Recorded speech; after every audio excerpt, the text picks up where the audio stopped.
Chinese military ready to invade Taiwan, U.S. agency concludes.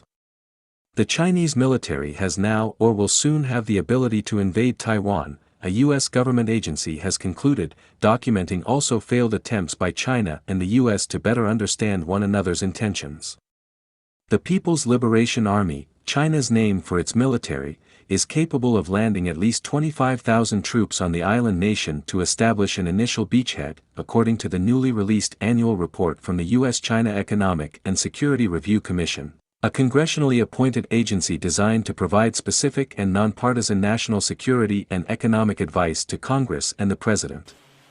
They're giving all the signs this is an option they're considering to be viable, former Republican Senator Jim Talent of Missouri, now a member of the commission, told reporters Wednesday morning following the release of this year's report. Further complicating existing U.S. efforts to deter China from seizing control of Taiwan by force are new tactics the PLA has employed that offset some of the U.S. military's potency in the region.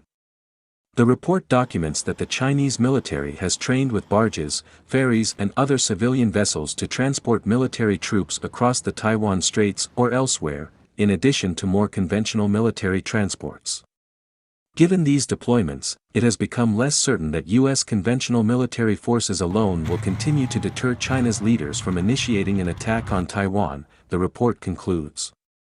The new assessment comes at a particularly fraught time for Taiwan, a democracy formally recognized only by a shrinking number of minor nations.